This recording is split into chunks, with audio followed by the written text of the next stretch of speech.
So hello dear students, कैसे हैं आप सभी। आई होप आप लोग बहुत ही अच्छे होंगे। कल हम लोग वाइटल साइल में टेम्परेचर को पूरा अच्छे तरीके से देख चुके थे। आज हम लोग देखेंगे कि स्टेज ऑफ डेथ के कितने स्टेज होते हैं, किस तरीके से हम पता कर सकते हैं कि जो भी पर्सन है उसका डेथ हो गया है या फिर नहीं।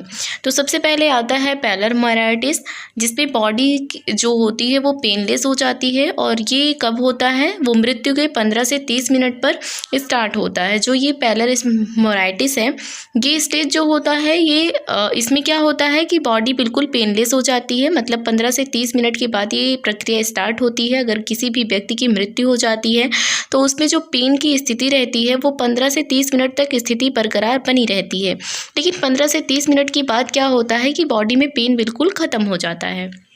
वहीं दूसरा जो स्टेज आता है वो एल्गर मोराइटिस का आता है। इसमें टेम्परेचर कम हो जाता है और आफ्टर 1 आवर ऑफ डेथ, मतलब जैसे कि हम देखते हैं कि किसी भी व्यक्ति की जब मृत्यु हो जाती है तो उसका जो बॉडी होता है, हम कहते हैं बिल्कुल ठंडी पड़ गई है ना। तो ऐसे डॉक्टर लोग या फिर आप लोग भी देखते हैं कि किसी भी व्यक्ति की अगर मृत्यु हो जाती है तो बॉडी बिल्कुल ठंडी हो जाती है। ये कब होता है कि 1 घंटे के बाद क्या होता है कि टेम्परेचर बिल्कुल कम हो जाता है। वहीं बात आता है कि रिगर मोराइटिस की, तो बॉडी इसमें अकड़ जाती है, बिल्कुल भी अकड़ जाती है। जिस भी स्टेज में, जिस भी स्थिति में बॉडी रहती है, जैसे कि अगर कोई मुट्ठी बंद किया है या फिर कोई किसी भी सामान को लिया है तो आप उसको निकाल नहीं सकते हैं। वो जिस पोजीशन में उसकी मृत्यु हुई रहती है उसी पोजीशन में रह जाती है, वो बॉडी बिल्कुल अकड़ जाती है। तो ये कब देखा जाता है, ये 2 घंटे के बाद स्थिति ऐसी देखी जाती है कि 2 घंटे के बाद अगर किसी भी व्यक्ति की मृत्यु हुई है तो अगर आप उसको सीधा करना चाहेंगे उसके हाथ या पैर को, तो वो आप सीधा नहीं कर सकते क्योंकि वो बॉडी बिल्कुल अकड़ गई रहती है। नेक्स्ट आता है कि लेबर मोराइटिस। तो इसमें क्या होता है कि बॉडी ब्लू हो जाती है। इसमें बॉडी जो होती है बिल्कुल ब्लू हो जाती है। ये 12 घंटे के बाद होता है। आप लोग देखते भी होंगे किसी भी पर्सन की जब डेथ होती है तो उसकी बॉडी बिल्कुल ब्लू पड़ जाती है। फीवर क्या होता है, अब बात करते हैं कि ये आपने देखा कि मृत्यु के बाद क्या क्या चीज़ें किस तरीके से होती हैं। फीवर की बात करते हैं कि फीवर क्या होता है। तो फीवर जो होता है ये लो पायरेक्सिया, मतलब फीवर में भी पायरेक्सिया होता है, जिसको हम फीवर को पायरेक्सिया के नाम से जानते हैं। एक होता है लो पायरेक्सिया, एक होता है हाइपर पायरेक्सिया। तो लो पायरेक्सिया में बात करें तो 99 से अगर 100 डिग्री टेम्परेचर रहता है तो उसको हम पायरेक्सिया के अंतर्गत, लो पायरेक्सिया के अंतर्गत रखते हैं। पायरेक्सिया मतलब होता है फीवर होना, मतलब टेम्परेचर का ज़्यादा होना। लेकिन जब लो रहता है, कम टेम्परेचर, मतलब बहुत ज़्यादा नहीं इंक्रीज हुआ रहता है टेम्परेचर, तो उसको हम लो पायरेक्सिया के नाम से जानते हैं, जिसमें 99 से 100 डिग्री से जो फ़ारेनहाइट है टेम्परेचर बढ़ा रहता है। वहीं अगर हाइपर पायरेक्सिया की बात करें तो हाइपर पायरेक्सिया में क्या होता है कि 105 डिग्री फ़ारेनहाइट से भी ज़्यादा टेम्परेचर हो जाता है। इसके भी कई सारे स्टेज होते हैं। जैसे कि मॉडरेट की बात करें, अगर किसी भी व्यक्ति का जो टेम्परेचर है वो 100 से 103 डिग्री फ़ारेनहाइट है तो हम इसको बात करते हैं कि मॉडरेट है। और हाई कब हम कहेंगे, जब 103 से 105 डिग्री फ़ारेनहाइट तक रहता है। और बहुत ज़्यादा हाई, मतलब बहुत ज़्यादा क्रिटिकल कंडीशन कब आती है, जब 105 डिग्री फ़ारेनहाइट से भी ज़्यादा टेम्परेचर किसी व्यक्ति का हो जाता है, तो इसमें मृत्यु की भी कंडीशन देखी जाती है। वहीं बात करें कि हाइपरथर्मिया की, तो हाइपरथर्मिया जो होता है इसमें क्या होता है कि 105 डिग्री फ़ारेनहाइट से ज़्यादा टेम्परेचर रहता है। और अगर हाइपोथर्मिया, मतलब हाइपर पायरेक्सिया जो होता है, इसको हम हाइपरथर्मिया भी कह सकते हैं। वहीं अगर हाइपोथर्मिया की बात करें तो हाइपोथर्मिया में टेम्परेचर जो होता है वो कम होता है, मतलब 95 डिग्री फ़ारेनहाइट से अगर आपका टेम्परेचर कम है तो उसको हाइपोथर्मिया के नाम से जानते हैं। इसमें बॉडी आपकी ठंडी पड़ने लगती है। इयोथर्मिया किसे कहते हैं, तो इयोथर्मिया जो होता है उसमें 98.6 डिग्री फ़ारेनहाइट टेम्परेचर रहता है, मतलब बिल्कुल जितना नॉर्मल होता है उसको हम यूथर्मिया के नाम से जानते हैं। फेज ऑफ फीवर, तो फीवर के भी बहुत सारे फेजेस होते हैं, उनको जान लेते हैं। तो ऑनसेट, जिसको इर्वेजन कहते हैं, तो बॉडी टेम्परेचर या तो अचानक से बढ़ेगा या धीरे धीरे बढ़ेगा। तो ऑनसेट में क्या होता है कि ये टेम्परेचर का एक ऐसा, आप किसी भी बीमारी में क्या होता है, हर एक बीमारी की अपनी अलग अलग कंडीशन होती है। तो किसी किसी बीमारी में ऑनसेट फीवर आता है, मतलब बॉडी टेम्परेचर या तो अचानक से बढ़ेगा या तो धीरे धीरे कम हो जाता है, या तो जैसे कि धीरे धीरे बढ़ेगा या तो अचानक से बढ़ेगा, तो उसको हम ऑनसेट फीवर कहते हैं। वही बात करें कि फॉस्टजियम या स्टेडियम फीवर किसे कहते हैं? तो एक पीरियड तक टेम्परेचर जो होता है वो मैक्सिमम लेवल तक जाता है और फिर क्या होता है कि रुक जाता है वहीं पे। एक ऐसा पीरियड होता है जिसमें कि बहुत ज़्यादा टेम्परेचर अचानक से बढ़ता है और फिर उसके बाद वहीं पे क्या होता है कि वहीं पे बढ़ना रुक हो जाता है।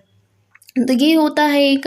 तो ये सब सारी बीमारियों में देखा जाता है और डॉक्टर कहते हैं ना कि इसको स्टेडियम फीवर है। तो स्टेडियम फीवर जब आपको पता ही नहीं रहेगा तो आपको कैसे पता करेंगे कि अच्छा ये किस तरीके का फीवर है। तो उसी अकॉर्डिंग भी दवाएं भी दी जाती हैं। डिसलाइन क्या होता है? तो बॉडी टेम्परेचर वापस से नॉर्मल हो जाता है। इसमें डिसलाइन में क्या होता है कि बॉडी टेम्परेचर जो होता है वो वापस से नॉर्मल हो जाता है।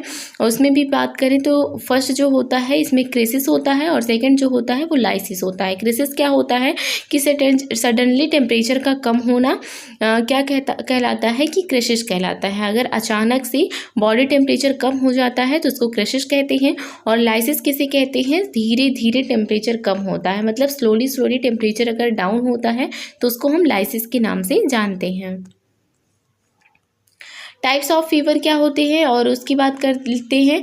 तो कांस्टेंट कॉन्टिन्यूस में क्या होता है कि ताप में 24 घंटे में 2 डिग्री सेल्सियस से कम का वेरिएशन होता है। मतलब क्या होता है कि ताप जो बढ़ता है वो 24 घंटे में 2 डिग्री सेल्सियस या तो कम होगा या तो ज़्यादा होगा।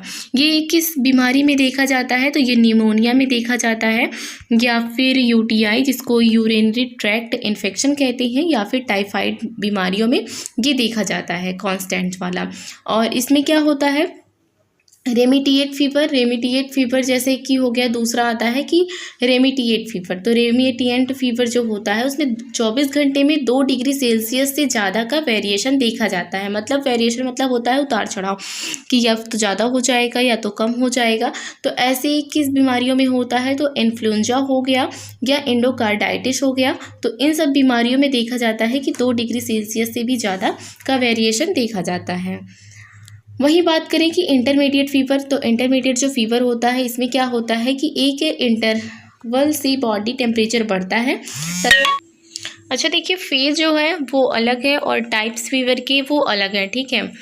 तो बात करते हैं कि ये तो हो गया था इन्वर्स फीवर। तो इन्वर्स फीवर जो होता है वो मॉर्निंग से ज़्यादा इवनिंग में आता है। मतलब मॉर्निंग में ज़्यादा रहता है और इवनिंग में ये जो टेम्परेचर रहता है इसमें कम हो जाता है। तो ये किस में देखा जाता है, किस बीमारी में? तो टीबी वाली बीमारी में ये देखा जाता है, ठीक है।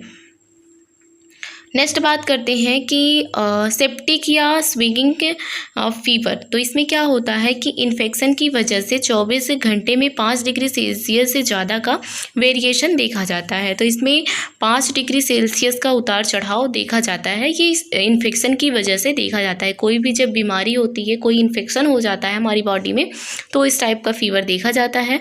और रिलैप्सिंग फीवर क्या होता है? तो टेम्परेचर एक दिन से ज़्यादा समय तक नॉर्मल होता है, फिर बाद में बढ़ जाता है। तो टेम्परेचर जो होता है वो एक दिन से ज़्यादा तो समय तक क्या रहेगा कि बिल्कुल नॉर्मल रहेगा, लगेगा कि नहीं फीवर हुआ है, फिर बाद में एकाएक बढ़ जाता है।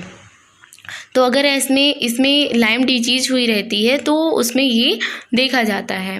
वहीं पायरेक्सिया फॉर नॉन ऑर्गन, पता ना होना कि टेम्परेचर क्यों बढ़ रहा है। तो पायरेक्सिया कब होगा कि जैसे कि कोई भी चीज़ है, जब नहीं पता है कि किस वजह से टेम्परेचर बढ़ रहा है, तो इसमें वीकनेस की वजह से भी टेम्परेचर बढ़ जाता है।